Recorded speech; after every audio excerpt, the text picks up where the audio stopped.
So we've been called to a 23-year-old female who's complaining of severe knee pain.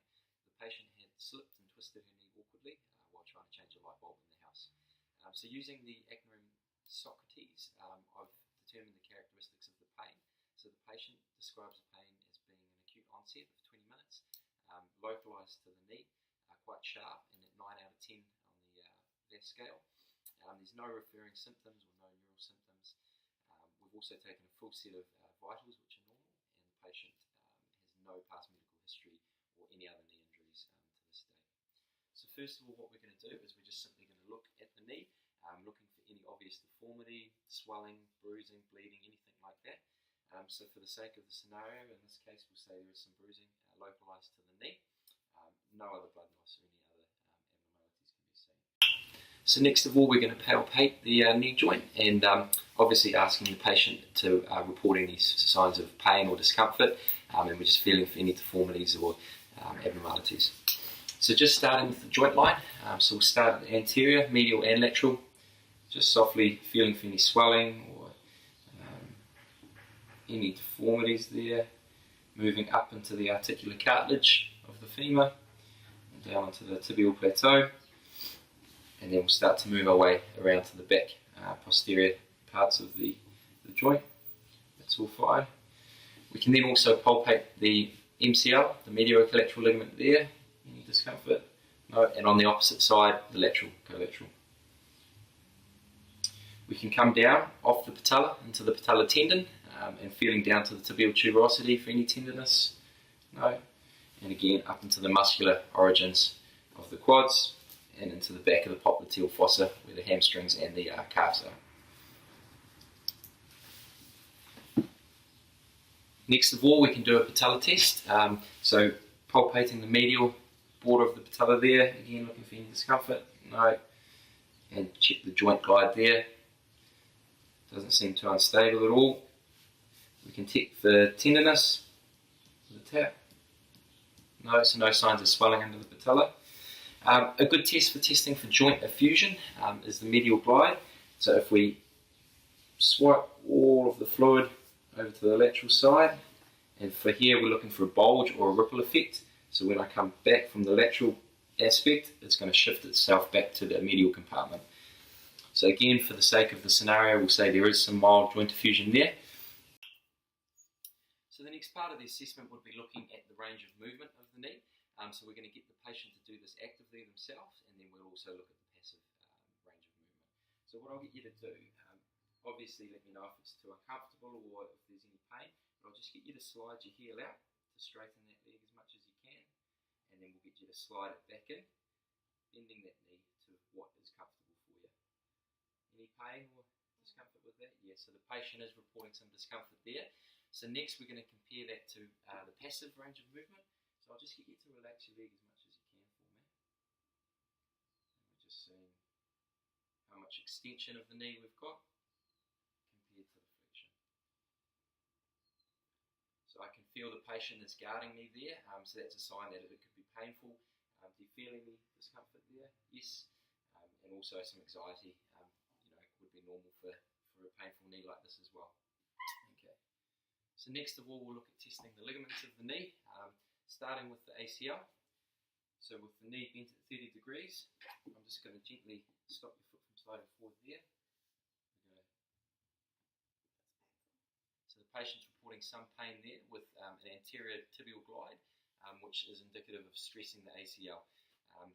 Also, I'm noticing that there is some laxity there, so I would compare that to the good leg to see how much joint play is on this side.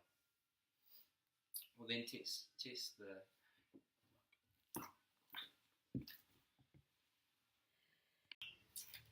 So another good test for the ACL is what we call the Lockman's test. So I'm just going to get you to rest your leg down there, nice and relaxed for me. Again, looking at the anterior tibial glide. So does that reproduce some pain for you? Yep, so the patient's reporting some pain, and again I'm feeling for the laxity there within the joint.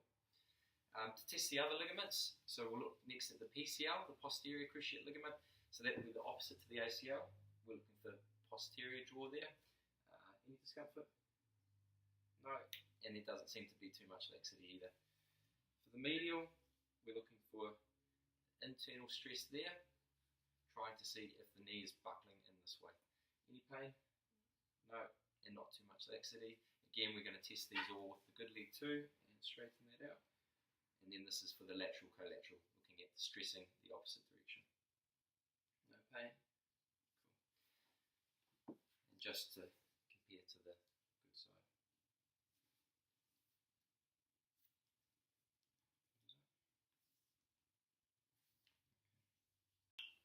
So the last special test that we can do is called the McMurray's, which is looking at the meniscus within the knee joint.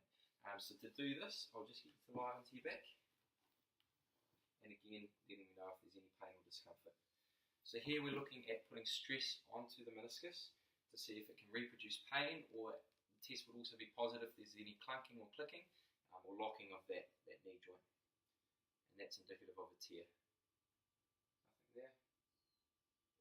Just testing it at the different ranges, and then we'll also this way. So I'm not getting any locking or clicking with that either. So now we can do a basic manual muscle test, just looking at the strength of the extensor and flexor group of muscles for the knee. So what I'll get you to do is if you just relax your knee down onto mine and gently starting to push up against my hand. Any pain or discomfort there? Not really.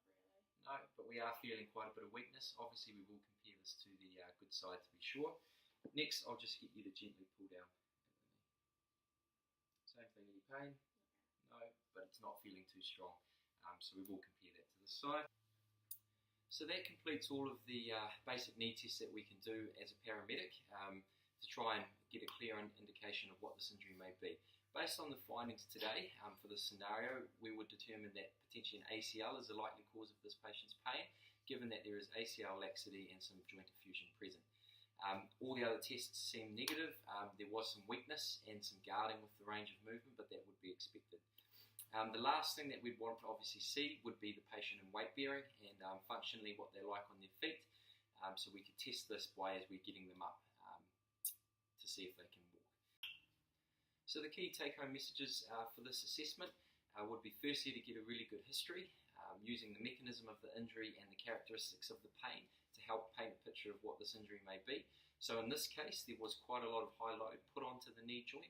The patient had reported an associated popping feeling at the time, so again that can point us in, in the direction of structural, ligaments for the joint. Moving through a really thorough assessment next is just as important. So starting obviously with the observation, just looking for any deformities, moving on to the palpation, feeling through that joint line, feeling on those bony points, see if there's any deformities. Then thinking about the structures within the knee. So you've got your ligaments, you've got your muscles, you've got the meniscus, and therefore doing the right test to differentiate between those different structures. So the patient reported to also hit her head on the way down from the fall. So we're just going to run a quick concussion test just to make sure there's nothing too major going on. So first of all, we just want to gain a GCS score. So the patient's she's alert and she's conversing with me. I'll just ask you to poke your tongue out for me. And she's obeying commands, so that's a full GC score of 15. So we'll just ask her a few questions. So have you got a headache at all? Yeah, whereabouts do you feel the headache? Okay, and is that where you hit your head on the way down? Yeah, just a bit of tenderness there. Do you feel nauseous at all? No, any lightheadedness or dizziness? A little bit, and I feel quite sensitive to quite sensitive to the light. No ringing in your ears at all? No, okay. We're just going to check her pupils to double check that they're equal and reactive to light.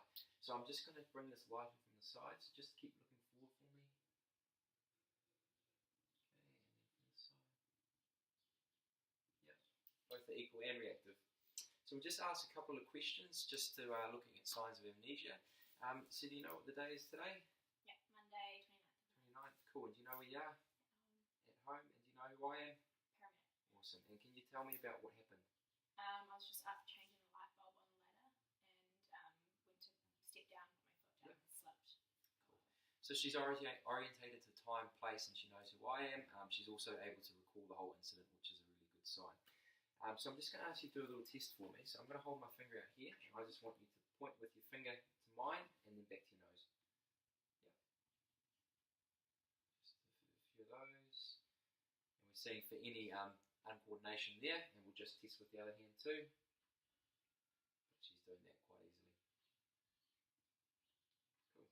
So the last thing that we want to do is just see her up on her feet, which I know is going to be a little bit tricky with her knee, so we'll take that carefully, and then doing a Romberg's test. So we have the patient standing up now. Just to demonstrate the Romberg's test for you, I'm going to ask you to please bring your feet together. Yep, and standing up nice and straight, and I'll get you to close your eyes.